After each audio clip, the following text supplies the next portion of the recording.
Amin. Saya dapat tugas. Tugasnya bicara tentang good student today, excellent leader tomorrow. Saya boleh sambil jalan ya, bro? Jadi kalau Anda ditanya, Anda termasuk good student atau bukan good student, kriterianya apa? Ngukurnya gimana? Beretika katanya. Ngukurnya gimana? Tidak terlambat. Oke. Disiplin. Apalagi? Ya? Teladan. Ngukurnya gimana tuh? Teman-teman, kalau bicara kriteria, maka itu harus bisa diukur. Jangan membuat kriteria yang tidak bisa diukur. Karena kalau bikin nanti tidak bisa jadi pembagi, pemilah. Oke, kriterianya. Jadi kalau buat kriteria apa? Coba. Tadi ada yang bilang punya etika, apalagi? Kreatif, disiplin, inovatif, rajin, jujur. Nggak ada satupun nyebut IP, Bu. Nggak ada nyebut IP. Mana yang nyebut IP? Nggak ada. Nilai penting nggak? Penting nggak? Jadi karena Anda pelajar kan? Mahasiswa kan? Berarti mahasiswa yang baik adalah yang... Oke, saya buat kriteria boleh? 1, berprestasi akademik. Nih, prestasi akademik. Akademik itu bisa dilihat dari mana? 1, dari indeks prestasi. Yang kedua, aktif dalam kegiatan kemahasiswaan. Oke. Nah, sekarang 2 itu bisa diukur. Berprestasi akademik, 1 IP-nya, 2 karya tulisnya, 3 seminarnya, diskusinya. Betul tidak? Nah, teman-teman bisa buat tuh. Jadi boleh ditulis tuh, 2 aja. Berprestasi akademik dan aktif sebagai saja. Jadi kalau ditanya good student apa, pakai 2 itu aja dulu. Nanti di dalamnya ditambahin tuh ukuran macam-macam. Tapi 2 itu. Untuk bisa mahasiswa berprestasi harus disiplin, betul tidak? Harus kerja keras, harus rajin. Tapi ujungnya ada ukurannya. Indeks prestasi. Karya tulis. Nah, tulis tuh. Terus yang kedua. Yang kedua adalah aktif dalam kemahasiswaan. Jadilah mahasiswa yang aktif, yang sibuk. Kegiatan kemahasiswaan, macam-macam kegiatan, sesuai sama minatnya, sesuai dengan aspirasinya, sesuai bakatnya. Betul nggak, tidak? Ya.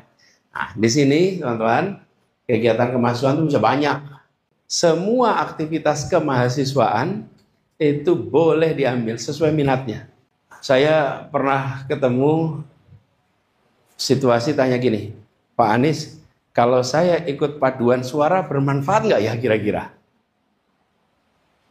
Lalu saya ceritakan, satu ketika di Taman Ismail Marzuki pernah ada pentas reuni aktivis paduan suara dari sebuah kampus. Terus itu kampusnya paduan suara tahun 70-an. Jadi udah pada senior-senior tuh. Terus mantan aktivis paduan suara pada kumpul. Dan ketika kumpul di tahun ini mereka pada pentas berbeda-beda angkatan. Itu ketika pentas, pemimpin-pemimpin perusahaan, pemimpin-pemimpin yayasan, itu banyak sekali berjejer di situ. Terus sambil mereka reuni, sambil mereka cerita betapa banyak pengalaman kepemimpinan dari paduan suara. Sementara kita yang itu kadang-kadang paduan suara apa sih ini? Cuma nyanyi-nyanyi bukan? Oh, makanya saya bilang jangan pernah remehkan kegiatan kemahasiswaan karena pembelajaran kepemimpinan itu terjadi di situ. Tidak hanya yang kelihatannya formal, ketua BEM, itu keren. Tapi belajar aktivitas apapun itu bisa membekali kepemimpinan. Nah, jadi judul tadi adalah Good Student Today. Nah, saya tadi pakai kriteria 2 itu ya. Nah, Terus sekarang apa sifat yang perlu muncul di dalam diri kita sebagai student? Kalau saya boleh tanya, apa sifat yang perlu ada dalam diri kita sebagai student? Apa? Semangat tinggi, bagus. Apalagi? Tanggung jawab, bagus. Apalagi? Berani, itu setuju. Apalagi?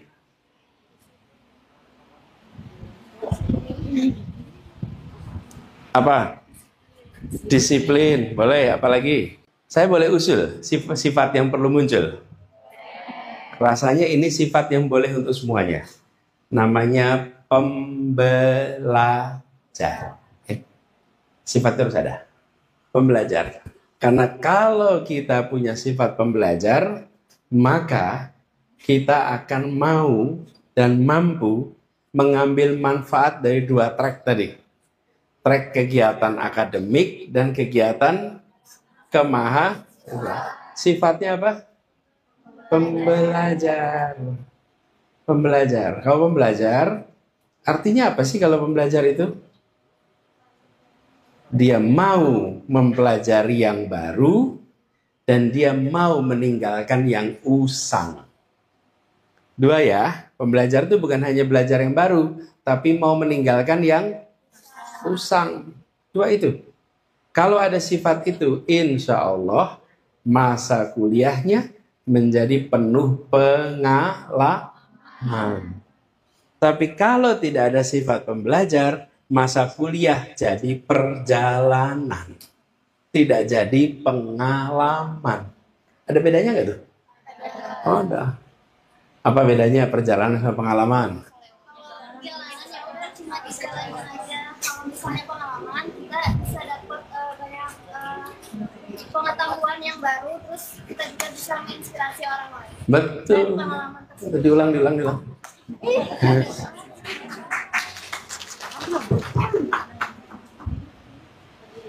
Ya, boleh. Yuk.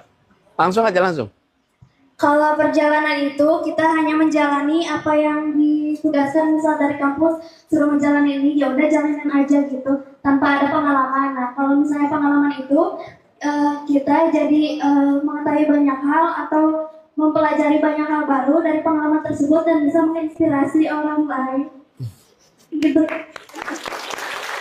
Namanya siapa? Siti Naila Zahra.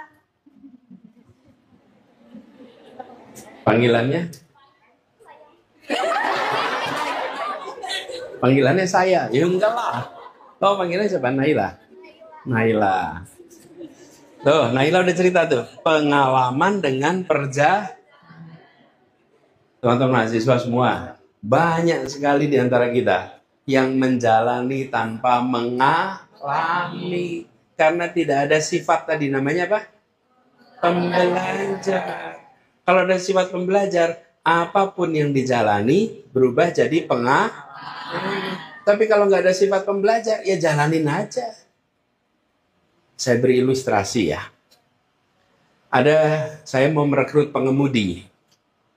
Kemudian ada yang mendaftar, yang satu sudah pernah jadi supir 4 tahun. Yang satu sudah jadi supir 6 tahun. Mana yang lebih berpengalaman? Benar, yakin. Tadi saya bilang, yang sudah menjadi supir 4 tahun dengan yang sudah menjadi supir 6 tahun. Mana yang lebih berpengalaman? 6 tahun. Nih, yang 6 tahun tiap hari bekerja, rutenya itu terus. Yang 4 tahun tiap hari lihat peta. Mana yang lebih longgar? Mana traffic yang lebih cepat? Mana jalan kecil yang bisa memangkas? Dia ber-4 tahun. Kira-kira yang lebih punya pengalaman banyak mana? Jadi kalau ditanya jumlah tahunnya, yang 6 tahun kelihatan lebih panjang. Kalau ditanya pengalaman, 4 tahun. Karena itu teman-teman, umur biologis Anda mungkin kalah. Tapi umur intelektual Anda bisa menyalip orang-orang yang lebih tua daripada Anda. Iya. Karena itu bisa aja. Oke, itu umur 50 tahun. Ini buat 35 tahun. Bisa jadi 35 tahun umur intelektualnya lebih panjang. Kenapa? Dia baca lebih banyak, berdiskusi lebih banyak, betul nggak? Jadi teman-teman, anak muda itu bisa mengalahkan orang yang umurnya lebih tua. Anda salib aja itu semua. Pakainya syarat tadi kata apapun itu, kitab ini, buku ini, Anda bisa baca semua itu. Anda akan bisa melampaui begitu banyak batas waktu dengan satu kata. Jadi teman-teman, ingat-ingat nih, ada perjalanan dan ada pengalaman. Yang Anda kejar yang mana? Dan saya sering sekali ketemu itu. Saya sering sekali ketemu seseorang ketika datang menunjukkan CV. Pak, CV saya ini. Bentar, saya mau ajak ngobrol dulu. Ajak ngobrol nih. Begitu diajak ngobrol, kelihatan mana yang berpengalaman, mana yang kurang berpengalaman. Jadi adik-adik semua, masa kuliah di Umi berapa lama? Berapa tahun? Ya, masa kuliahnya 3 tahun. Semua adik-adik semua merasakan durasi yang sama. Tapi apakah pengalamannya sama? Ada yang punya pengalaman banyak, ada yang minim. Pembedanya apa? Belajar. Yang mengambil hikmah dari yang dijalani, dia berpengalaman. Yang tidak mengambil hikmah, dia tidak punya. Dari semua, saya ingin sampaikan ke depan, kepemimpinan itu ditumbuhkan dari awal. Dan caranya adalah dengan Anda aktif. Anda belajar di situ. Dan ambil tugas apapun. Tugas apapun yang diberikan, tunaikan. Dan disebut pemimpin, teman-teman, kalau anak-anak muda nih, kriterianya apa? Nah, saya pakai kriteria lagi nih. Apa sih kriteria seorang anak muda disebut pemimpin? Bila apa? Bila tanggung jawab, boleh. Apa lagi? Punya sifat leadership, karena itu jadi leader.